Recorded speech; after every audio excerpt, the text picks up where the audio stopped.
Hey everyone, welcome back. So, you guys send in some seriously interesting articles about UFOs and recent government hearings on the topic. Yeah, things are getting pretty wild out there.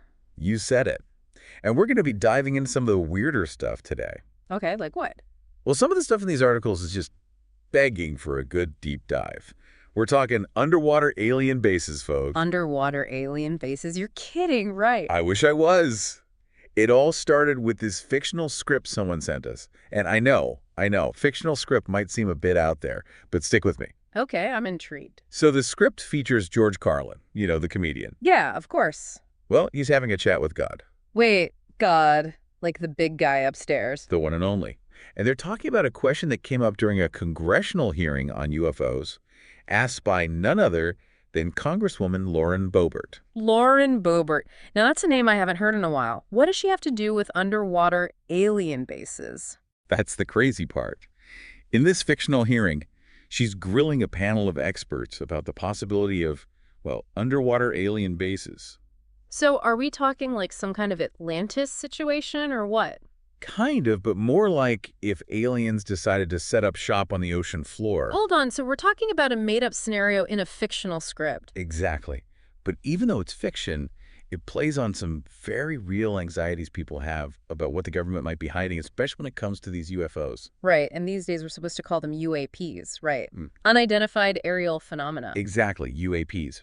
And that's precisely what Boebert is asking about in the script. She wants to know if there are any accounts of UAPs, these unidentified objects going in and out of the oceans. So that's where the underwater base idea comes in. Bingo.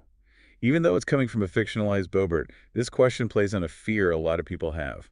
Are we getting the full story? You mean, are we being told the truth about UAPs? Yeah, that's a big part of it. It's like, what if there's something going on beneath the surface, literally? Makes sense. And, Lauren Boebert is an interesting choice for the writers to include, even in a fictional setting. What do you mean? Well, think about her real-life personality and her political stances. She's definitely not afraid to speak her mind, that's for sure. That's one way to put it. But even in this made-up scenario, the writers are playing on that. Like, of all the people to bring up underwater alien bases, it's Boebert. It's almost too perfect. So you have Boebert asking this totally loaded question, and then out of nowhere, God steps in. Wait, God just shows up? Just like that. And he says, and I quote, "Nope, no underwater alien bases." That's it. Just a straight up no. Straight from the big guy himself. Yeah. And the reason he gives is even better. He has bigger fish to fry. You're kidding me. Bigger fish to fry? Seriously.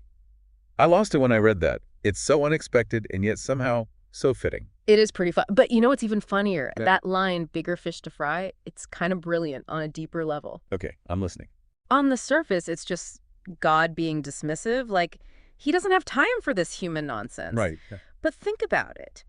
It could also be interpreted as this subtle nod to how vast the universe really is, how much we humans don't understand. So you're saying that underwater bases are kind of a small fry problem in the grand scheme of things. Exactly. Like, here we are, worried about aliens chilling in our oceans when there could be entire galaxies out there we haven't even discovered yet. You're blowing my mind right now. Yeah. And the script totally plays on that. Mm-hmm.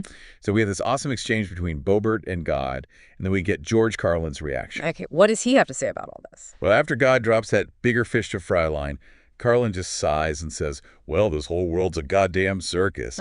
Classic Carlin. Oh, man, that's so him. Cynical, witty, and kind of depressing all at the same time. You nailed it. And it's a sentiment I think a lot of people can relate to these days. You're telling me, just look at what's happening in the world.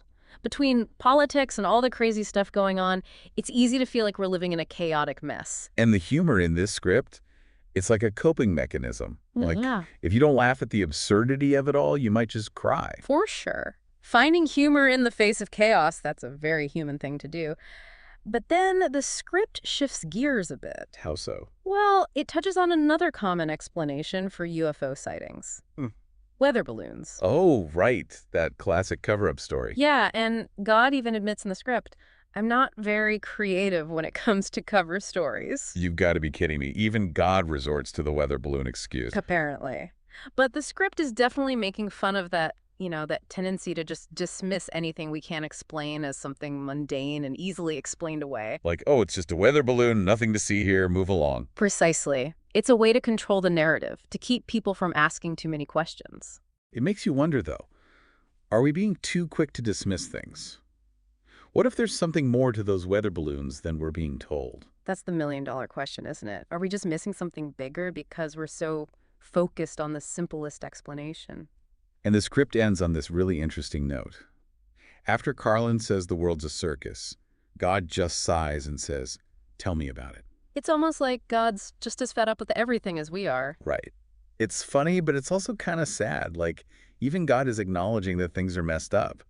And that brings us back to reality, doesn't it? Even in this totally fictional dialogue, those anxieties, that uncertainty that Carlin and even God are expressing, it's the same stuff we're all dealing with in the real world. So even though we're talking about a fictional script, it really gets to the heart of what a lot of people are asking. Yeah. What's the truth about UAPs? What is the government hiding? And how do we make sense of all the craziness happening around us?